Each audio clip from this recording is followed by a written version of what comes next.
চাই জবাব দাও। মেঘালয়ের বাঙালির উপর নির্যাতন চলছে, এনআরসি নামে কোনো বাঙালির নির্যাতন বন্ধ করতে হবে। বাঙালিকে বিদেশে বলে বিতরণ করা যায় না, যাবে না। হ্যাঁ, আমাদের আজকের বিক্ষোভ কর্মসূচি আপনারা হয়তো এর মধ্যেই জেনে গেছেন যে গত ৩রা জুলাই মেঘালয়ের শিলংয়ে, রাজধানী শিলংয়ে একটা ঘটনা ঘটেছে বাঙালিদের উপর।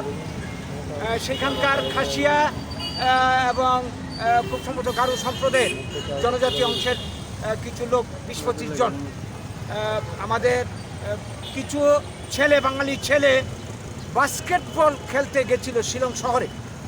তো হঠাৎ করে মানে বিনা প্রয়োজনে কোনো কারণ ছাড়া মানে এরা অ্যাটাক করলো, রড সহ ধারালো অস্ত্রশস্ত্র নিয়ে অ্যাটাক করে মানে ৫-৬ জনকে মারাত্মকভাবে রক্তাক্ত জখম করে মাটিতে ফেলে দেয়।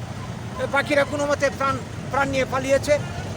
তো এই যে ঘটনাটা ঘটলো মেঘালয়ের বুকে, আগের থেকে প্রস্তুত ছিল বলে এরা এই ধরনের ঘটনা ঘটাতে বলে এটা ঘটনায় পরিষ্কার হয়ে গেছে। নাহলে রড বা ধারালো অস্ত্র এগুলি তো আর যখন তখন পাওয়া যায় না হাতের কাছে।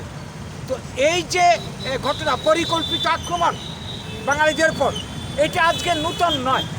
এই মেঘালয়ের উপর গত মার্চ মাসে এই ধরনের ঘটনা ঘটেছিল। বলাগড় এবং একটা জায়গা আছে এখানের মধ্যে, মেঘালয়ের প্রত্যন্ত জায়গাতে, শিলং থেকে একটু দূরে।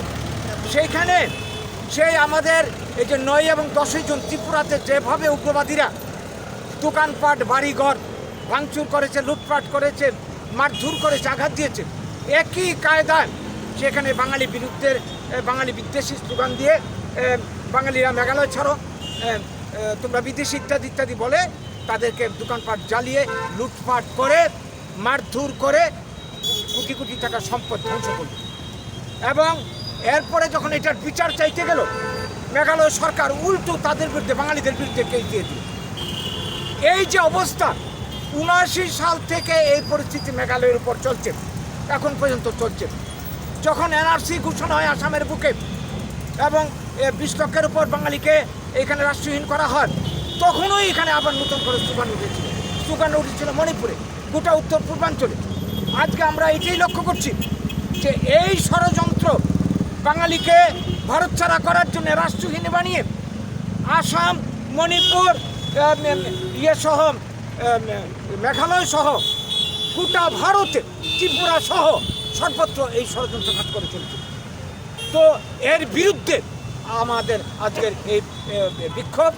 আমরা কেন্দ্রীয় সরকারের কাছে এবং মেঘালয় সরকারের কাছে আমাদের দাবি, আমাদের বক্তব্য, আমাদের প্রতিবাদ পৌঁছে দিতে চাই।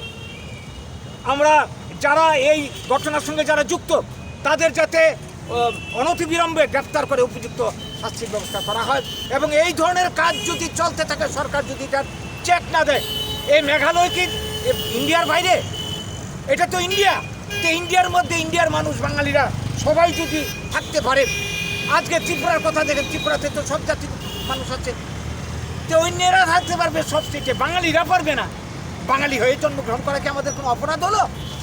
দেশের জন্য, স্বাধীনতার জন্য সব কিছু মিলিয়ে দিল, এই বাঙালি এইভাবে সারা দেশে পরে পরে মার খাবে, এটা আমরা মেনে নিতে পারি না। তাই আজকে আমাদের এই প্রতিবাদ, এই বিক্ষোভ, এই আন্দোলন চলতে থাকবে।